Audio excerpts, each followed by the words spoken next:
Hello everybody.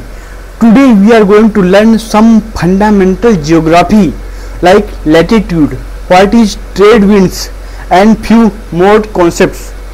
Look at boards.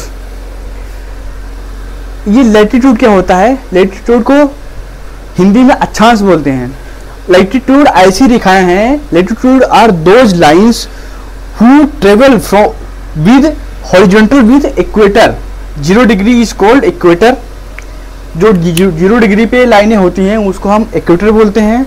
और equator के parallel में यानी हॉरिजॉन्टल होती हैं, जो क्षैतिज होती हैं, उनको बोलते हैं लैटिट्यूड. और अगर हम बात लॉन्गिट्यूड की करें तो वर्टिकल विद इक्वेटर लाइंस जो which draw with vertical those called longitude.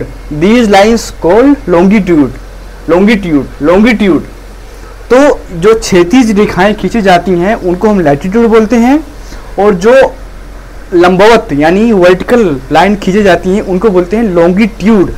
अब हम बात करते हैं कि पृथ्वी, आपको पता होगा कि पृथ्वी अपने अक्ष से 23.5 डिग्री पे झुकी हुई है. लेकिन वो एंगल, वो कोण कौन सा है जिस पे झुकी हुई है? तो हम बताते हैं ये इक्वेटर है.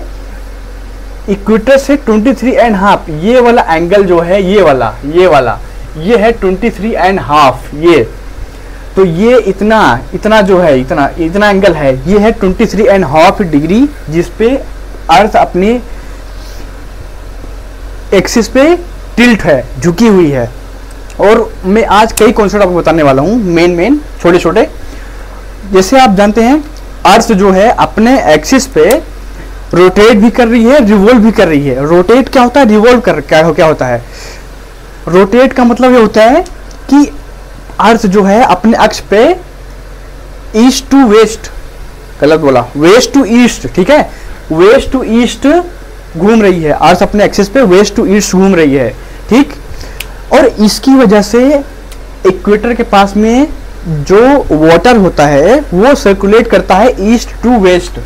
ओके, अर्थ घूम रही है वेस्ट टू ईस्ट, लेकिन उसके घूमने से एक फोर्स जनरेट होता है जिसको हम बोलते हैं Coriolis force. Yes, CORIOLIS, Coriolis force. इसकी वजह से पानी जो है ईस्ट टू वेस्ट फ्लो करता है, जिसकी वजह से नेविगेशन यानी शिप का जो ट्रांसपोर्ट होता है, शिप का जो चालन होता है वो बहुत ही इजी हो जाता है. मान लो यहाँ पे एक शिप है, ठीक, ये शिप है. ओके, शिप थोड़ी गंदी बन गई है, ये शिप है. ओके, मान लो, एज्यूम कर लो, तो ये शिप इधर से इधर जा रही है और कोरियोलिस फोर्स के कारण से इसको काफ़ी आसानी हो जाती है, काफ़ी फास्ट मूवमेंट हो जाता है. तो इसको बोलते हैं कोरियोलिस फोर्स. ट्रेड विंड्स चलती हैं. और ये है ट्रॉपिक ऑफ कैंसर जो 23.5 डिग्री पे होता है. ये सब पोलर है, 66.5 ये पोलर है. और मैं आपको एक और कॉन्सेप्ट बताता हूँ टेम्परेचर का. आप टेम्परेचर एंड प्रेशर का. इक्वेटर के पास में टेम्परेचर क्या होता है? नॉर्मल होता है या कम होता है रिलेटिव टू पोलर.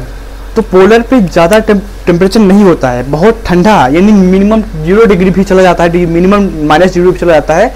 तो जहाँ पे लो टेम्परेचर या नेगेटिव टेम्परेचर है वहाँ पे प्रेशर बहुत ज़्यादा होगा, हाई प्रेशर. और जहाँ पे टेम्परेचर ज़्यादा है वहाँ पे लो प्रेशर होगा. तो क्या होगा? और हवाएं, अब देखो हवा कैसे चलती है?